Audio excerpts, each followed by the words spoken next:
Tirigan ako guys. Ulak talaga, malala. Hindi ko alam, wala pang gasolina.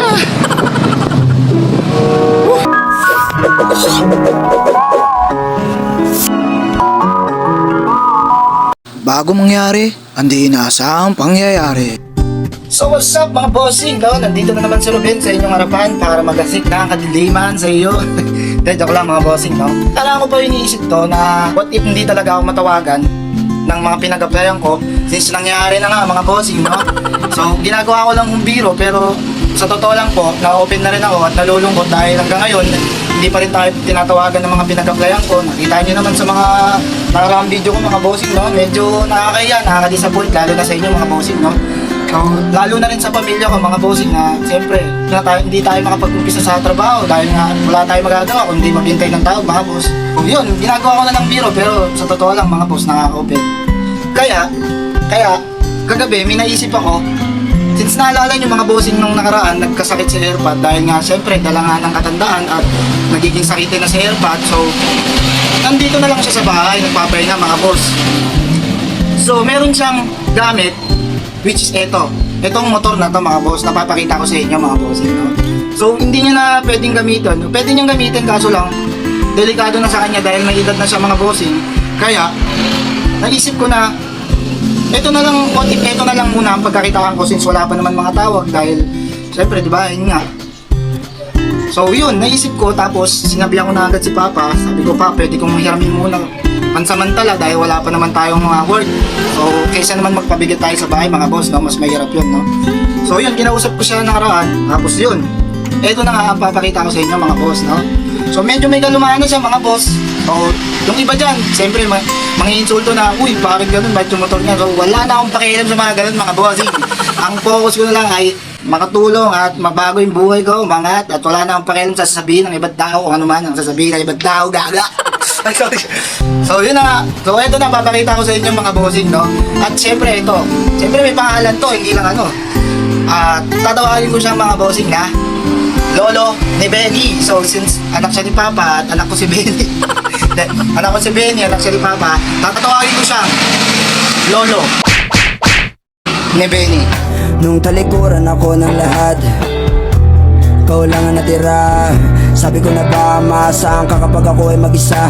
Kahit na di kita kilala ng gusto, nakasangla akong kaluluwa ay tinubos mo. Ang dami-rami ko kasing ginugusto, kaya ako ay madaling natutokso na mga demonyo nagbubulungan, nagkukumpulan sa utak ko, ako'y sinusuhulan. Buti na lamang ako ay di mo sinukuhan. Tulungan, patawad kung nakalimutan ko, tawagin ka nung panahong ako'y nasa taas. Nung nasa baba, kausap ka na madalas. Ako ay nalibang sa kanilang palabas. Di ko alam ang daan ng palabas, kaya pinadalan mo ako ng anghel liwanag. Nasusundan ko sa dilema, tiyaga ko napapalitan ng lampen at higit sa sarili kong mamahalin. Unti-unti ko nang nahanap ang kasagutan kung bakit ang tao'y nakakadama ng kalungkutan. Di kontrolado ang utak na kontaminado ng limitado mga material natin kagustuhan. And so down you lift me up until right now I praise the Lord.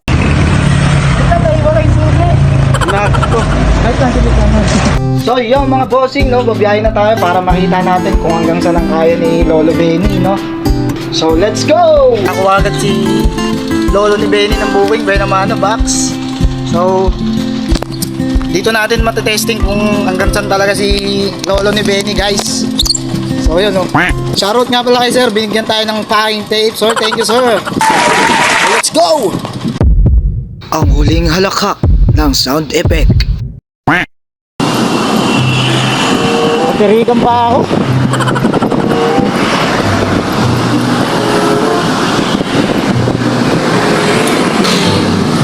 Tirigan ako guys.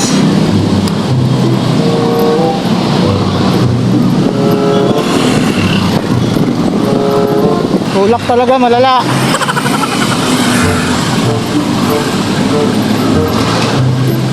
May booking pa naman ako. Tapos sa pinagtarikan ko, wala pa mga gasoline station.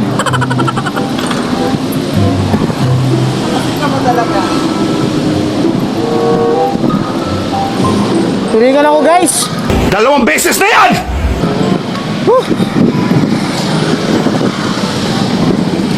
ko alam, wala na pang gasolina.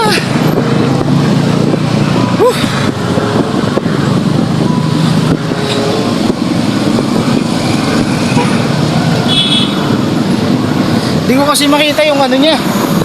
Sira kasi yung gauge nito eh. Di ko makita kung wala na bang gasolina o ano, meron pa. Bigla na lang siya kuminto, guys.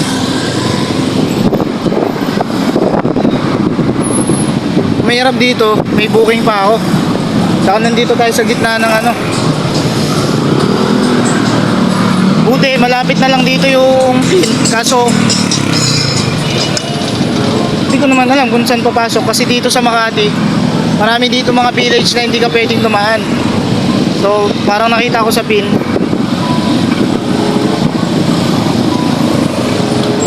Alas talaga natin, guys. Ayun, tignan nyo. Nasa gitna ako ng kalsada, guys. Irikan. Papahinga muna ako kasi kanina ang haba rin ng tinulak ko dun eh.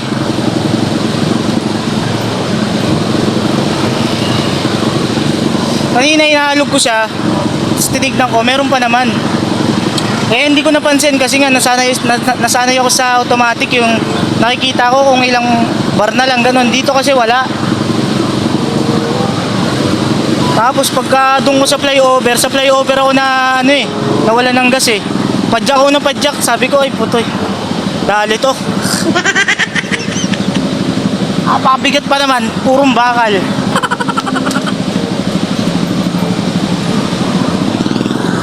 Tatawagan ko muna yung customer, guys. So, tutulak ko ulit papunta dun sa my client. Tapos pag na-drop ko na tong item, saka na ako mamumblema ng panggasolina pag ano. So malapit lang naman dito, buti malapit na lang. Guys, buenas pa tayo kahit konti. Tutulak tayo malala. Woo! I love you! So yun mga sir, nandito na ako sa may entrance ng subdivision. Kaso, ang masaklap, pang-anim na kanto pa raw. So malayo-layo pa. So wala akong magagawa kundi lalakarin ko pumunta ron. Ma-deliver ko lang tong item. Tapos saka na ako mamumblema ng panggasolina.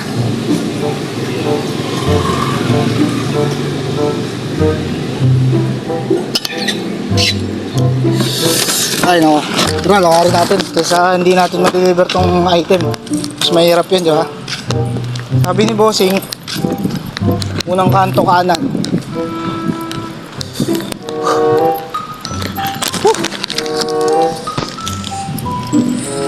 Let's go! Meanwhile, Kayo mga bata ha, mag-aaral kayo mabuti para di nyo nararanasan yung mga nararanasan ni Ruben ngayon.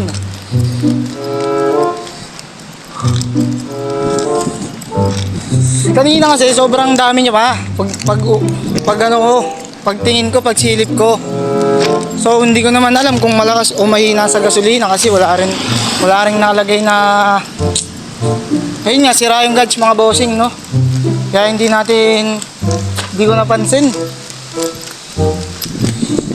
Siyempre busy sa kalsada, mga traffic light, hindi mo napapansin, putik na yan.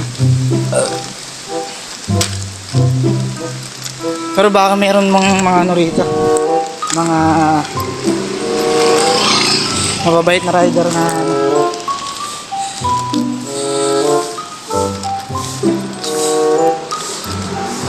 Pakiinit pa naman. Tingnan natin yung animal clinic ko. 6 na kanto. Wala pa tayo sa una, guys. Napakainit, guys. Oras natin, tignan nyo yung oras. 1:30. Tayo naglalakad dito sa loob ng subdivision. Kaya guys, pag kayo, babiyahe kayo, siguraduhin yung full tank yung gasolina niya mga boss ha. Hindi ko talaga kasi napansin eh. Akala ko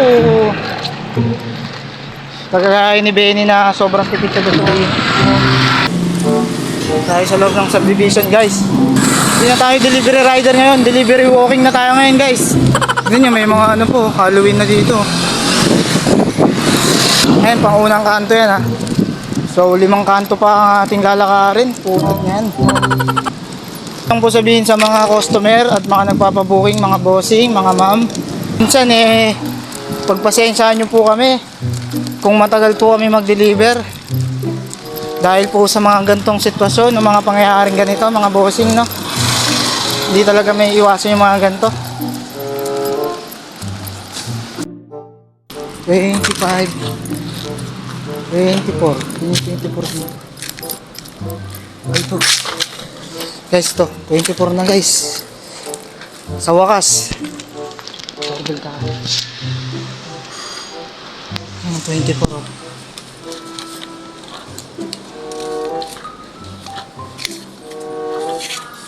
Yan po. Apa. So yun mga bossing, no, kita nyo naman yung pawis natin, no. Pabalik na tayo dun sa may pinaka-entrance mga boss. Awa ng Diyos, na-drop naman natin yung ng maayos mga bossing, no. So doon na lang ulit tayo mamumblema ng pang-gasolina ko pagka nandun na ako. Ayun na yung entrance, oh. Ayun, nakikita ko, no. Nakikita ko na yung entrance, oh. Tapos nandun si hindi yung motor ko nakaparada.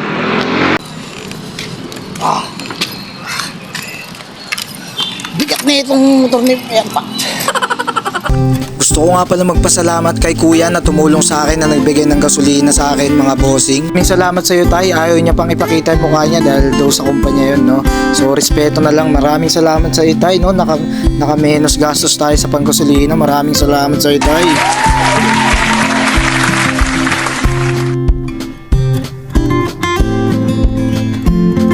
So yun mga bossing, mayroon na tayong gasolina. Tinulungan tayo ni boss, ayaw pakita ni boss yung mukha.